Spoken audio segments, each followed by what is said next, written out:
In today's video, I'm going to talk about mistakes that resellers make. I've definitely made most of these. Heck, I even made a video about one of them that I'm going to talk about, and I'm going to shame myself for making that. You live and you learn. But this video is going to talk about some mistakes that resellers make and what to do instead.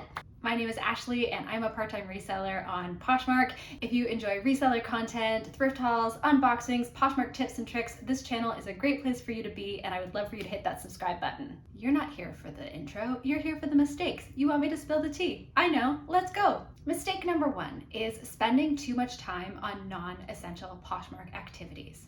Poshmark is a selling platform, but it is also a social network, and Poshmark positions itself as such.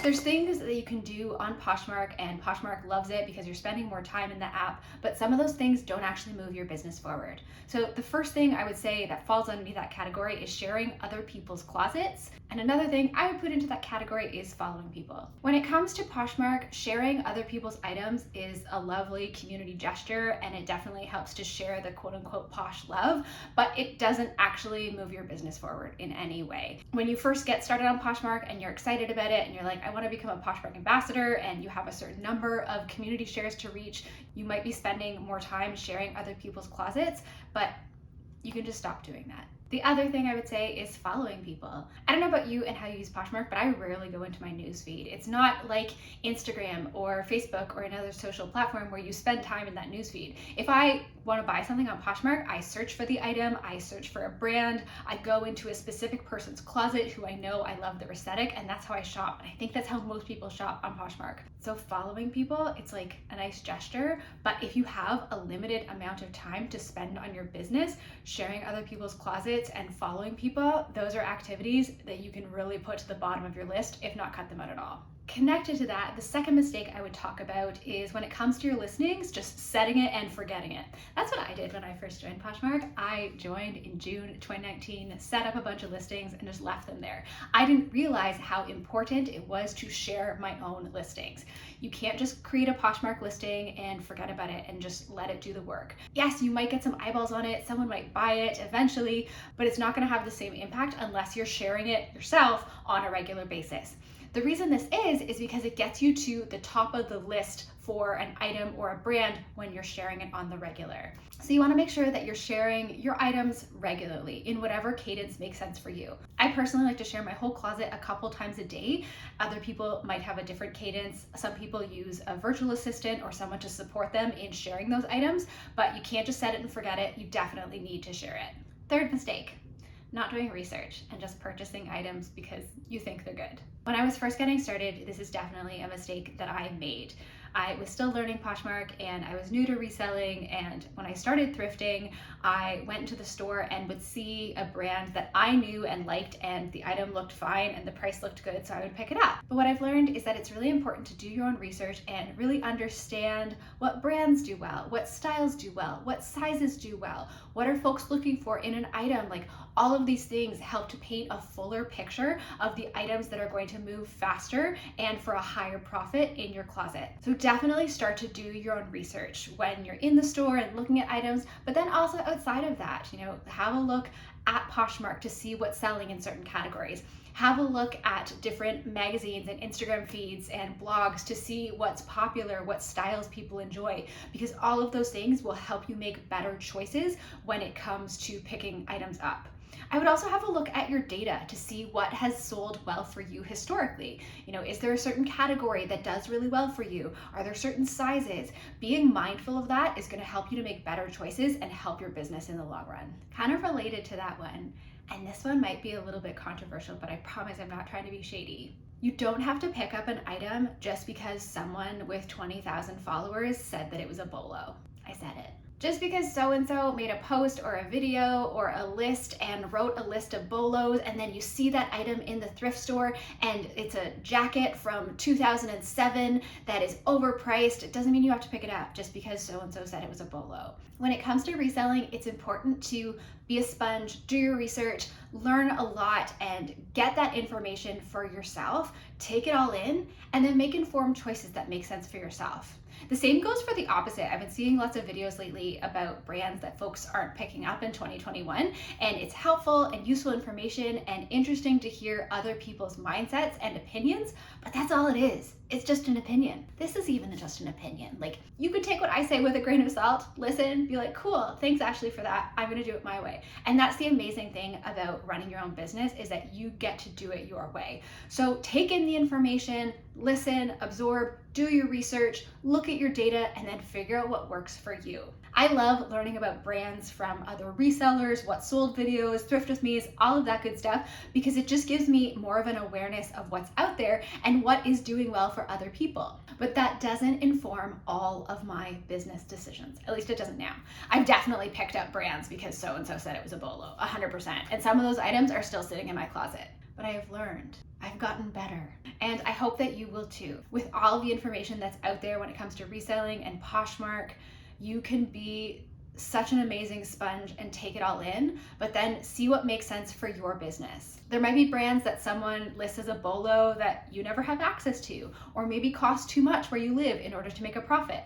Maybe there's things on lists that people are talking about not picking up that you're like, but that brand is my best seller. And if it is, keep doing what's working for you. So that would be number 4. Just because someone said it was a bolo doesn't mean you need to pick it up.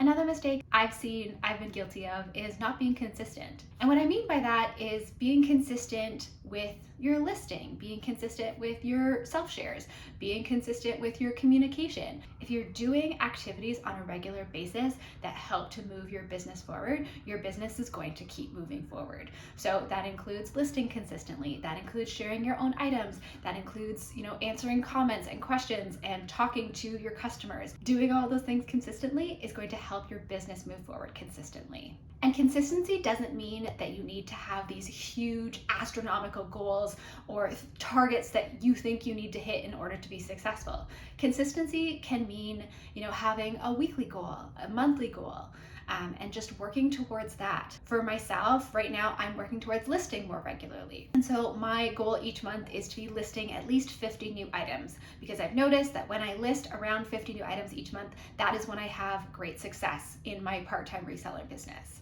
So I know for me, if I want to be listing 50 items each month, I need to get my hand on 50 listings, or I need to figure out listings that I need to relist. I need to do all of the work to process all that inventory, get those listings up, and figure out when I'm able to schedule that into my schedule as a part-time reseller. So figuring out a way for you to be consistent with an attainable goal is going to help you instrumentally in your reselling business, or any business, anything in life really. Wow, getting deep here. The 6th mistake that I've totally done, I had this experience a couple weeks ago, so I need to take my own advice, is getting upset about a bad review. It happens. We're human. The person receiving the item is a human. The thing about Poshmark especially is that no one sees those reviews except for you. It's only within you that you know that someone gave you 4 stars. And that's okay. No one cares if you got a 4-star review. I need to take note of when this happens in the video and rewatch it for myself, because I definitely have had moments where I'm like, oh, why did I get a 4-star review? Why is someone, upset about this item? People don't always consider that there's a reseller on the other side of it, and maybe they don't give anything a 5-star review. If you ever read Amazon reviews, things get wild in there. So if you get a review that's less than 5 stars, take in the information. If they left a comment, understand why they left you that review that was less than 5 stars. If it's something outside of your control, like shipping, or the item didn't fit, or they weren't happy with the color, if you did all of the things that you could do to help that, great. If it's something that was within your control, learn from it. One of my best sales last year was a dress that I was really excited to sell, and I got 2 stars in it. And when the buyer left the review, they said there was a rip in the lining. Now, I can't go back and tell you if there was or wasn't a rip in the lining, because I obviously didn't check as well as I could have. So I learned from that, and now I know that when I am picking up dresses, when I am photographing dresses, I'm being incredibly mindful to check the lining, and that's a huge part of my process. So you learn from it. If you have a look at someone's Poshmark profile, you can see the love notes that have been left for them, you can see the love notes that they've given, but you don't actually see that star review. So don't worry about a bad review. If it was out of your control, just let it go. If it was within your control, learn from the experience and do better next time. That's all we can do as human beings and within our reselling business. Number 7, I've never done, but I've seen a lot of people do. I hope that it's self-explanatory, but apparently it needs to be said because I see it happen quite a bit. Don't spam people. Just be a nice, normal person. So what that means is don't make bundles that people didn't ask for or didn't like your items or have maybe never been in your closet. Don't harass party hosts with emoji vomit. We're gonna talk about parties in a moment, don't you worry. But just be nice, just be normal. Don't spam people, don't harass people, don't be rude to potential buyers in the comments. Like, just be a nice, normal person. When you're on Poshmark, you're inviting someone into your virtual closet. It's basically like your store, so just be normal, be cool, that's all. Speaking of parties, number 8 is all about it. Don't worry too much about parties. And I say this having made a video about parties. I think it was like the 2nd or 3rd video I ever made on YouTube. I was excited about Posh parties in January, less excited about them in January 2021. Posh parties happen 4 times a day in the app. They usually have a theme, and it's an opportunity to share to the party and get more eyeballs on your items. There's also host picks, so there's Poshmark ambassadors and Poshmark staff who are hosts. They pick items, they go into the host picks. Cool. In my experience, Posh parties don't mean much. I think they're a way to get some more eyeballs on your closet, but don't stress about the Posh parties. What I like to do is I like to share my items during the party because then I get more bang for my buck. I'm already gonna share my items, and if it fits the theme, I'll share it to the party as well. Because if you share an item during a party and share it to the party because it fits the theme, it actually goes to the party, and then it also goes to the top of the search for that item or that brand or whatever it is that you're selling. So if someone's searching Madewell jeans at that time and you share a pair of Madewell jeans to the party, it'll be in the party feed, and then it'll also be at the top of the Madewell feed. So you can get more bang for your buck that way, but honestly, don't worry about parties. Don't worry too much about getting host picks. Like, it can be a fun social part of the app, but it's really not make it or break it for your business. In the time I've been on Poshmark, I have shared to a lot of parties, and I've been a party host, and I've gotten a number of host picks. One time I was a host and one of my items sold during the party, and that was kind of it. I don't know that I've ever had a host pick sell other than that one time. So don't worry too much about it. It can be a part of your organic sharing if you're already doing it, but don't stress about it. Number 9 on my list of mistakes not to make on Poshmark is don't create listings that don't have any detail. For example, you might just put dress as the title, and then in the listing write, I don't wear it anymore. Like, that doesn't help anyone. Like, it really doesn't. It doesn't help you sell the item. It doesn't help me if I want to buy it. Just be mindful of how you're using that real estate. Put a little oomph into it. So when it comes to your listing title, add the brand, add a bit more about the style. It doesn't have to be a wild, lengthy, challenging thing, but think about if you were searching for that item on the internet, what are some words that you would add in that title to help find it? Those are probably going to be key things you want to add to that title and add in the description. So things I like to include in my titles and in my descriptions include the brand, the style, the color, the size. For some items, I like to include measurements in the listing, the fabric content, and the condition of the item. Those are kind of your basics. You can create templates for yourself to make your listings that much easier. If there are things you're repeatedly doing in your business, creating those systems can really help you. But make sure to utilize those titles and utilize your item descriptions, because that's going to help your item sell, because your buyers are going to be able to find the item that they're looking for. And number 10, don't get offended if someone sends you a lowball offer. They're just trying to get a good deal. I don't know. I don't think it's offensive. Sometimes I think it's funny, but it's not offensive. Honestly, don't waste your energy on that, and be sure to counter back. So if you have an item that is listed for $100 and someone sends you a $20 offer and you're like, nuh-uh, send them back an offer that makes more sense for you.